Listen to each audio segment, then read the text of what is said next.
Masih bersama saya Budiman Tanerjo di Satu Meja. Pak Ahok, seandainya Anda terpilih lagi sebagai gubernur, apakah langkah-langkah quote-unquote penggusuran, normalisasi atau apapun akan dikerjakan juga?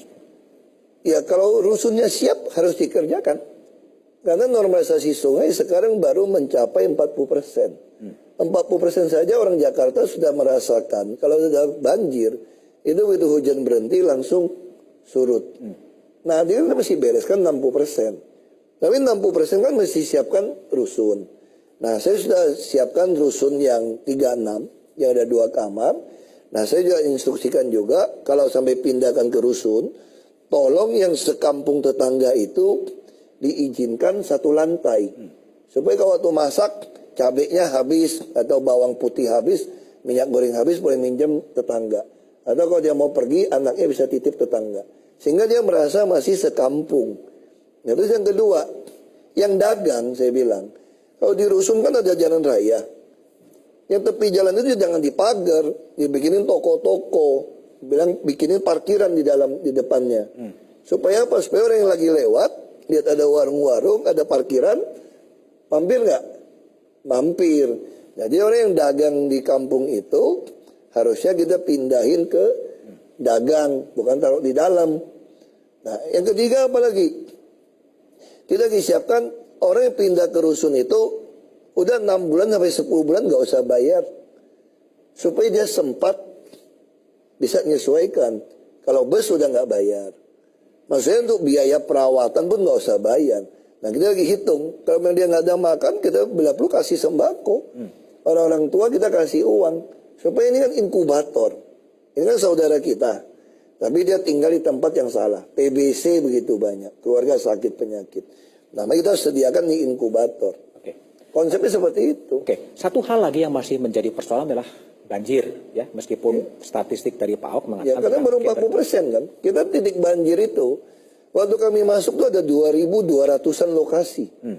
Lalu tahun 2015 akhir udah tinggal 400-an. 2016 akhir tuh di bawah 80. Nah sekarang kita tergenang udah di bawah mungkin hanya 50-60 lokasi. Anda menjanjikan bahwa putaran kedua di periode kedua kalau terpilih kemudian itu betul-betul clear dari. Pasti clear lah. Kita akan bikin tanggul laut kita amankan, normalisasi bangun dusun kita lakukan, bus-bus semua transportasi massal akan beres, dan sistem pelayanan juga lebih baik. Bahkan kita tawarkan apa? 80-20. Jadi orang Jakarta kalau mau bisnis dia ajukan kepada kita. Kalau dia untung dapat 80, kami 20. Lalu kita juga tawarkan tanah apa?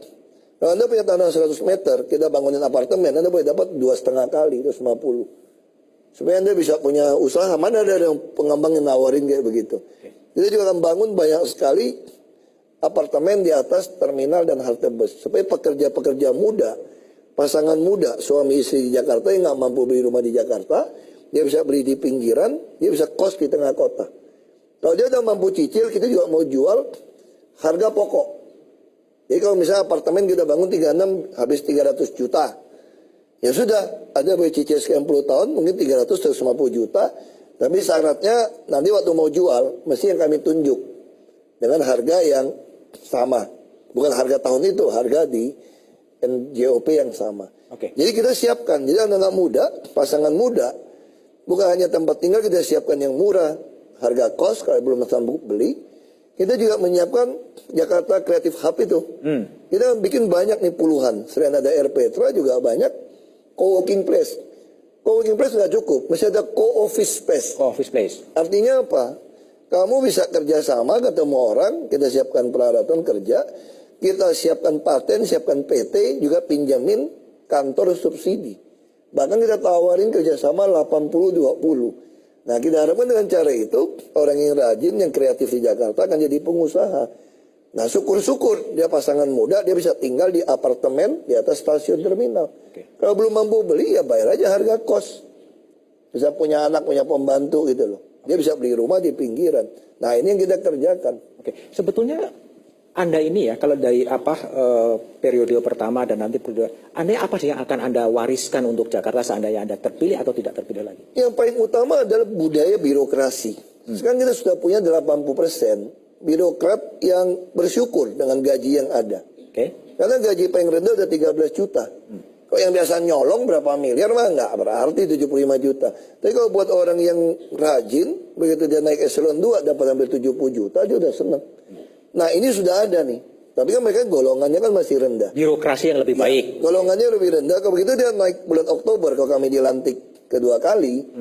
Maka anak-anak muda yang bersyukur dengan gaji yang ada ini, dia akan menduduki jabatan di DKI. Pada duduki jabatan di DKI, kami percaya budaya di DKI menjadi budaya yang melayani, yang empati. Dan publik udah makin mengawasi kami dengan baik. Oke, budaya mewariskan budaya birokrasi yang lebih baik. Ada lagi poin yang kedua? Itu yang lebih penting. Jadi penataan birokrasi Iya, yang kalau namanya transport, macet, pelayanan izin, kesehatan, pendidikan, otomatis akan jalan. Yang dibutuhkan itu adalah pejabat yang mau melayani. Nah, kami minta dipilih ke mereka supaya kepalanya lurus, bawahnya nggak berani nggak lurus nih. Kalau budaya kami sudah empati. Sekarang saya mulai latih. Ya pagi itu terima warga itu pejabat PNS yang muda ikut saya. Supaya kamu lihat cara saya gimana melayani masyarakat.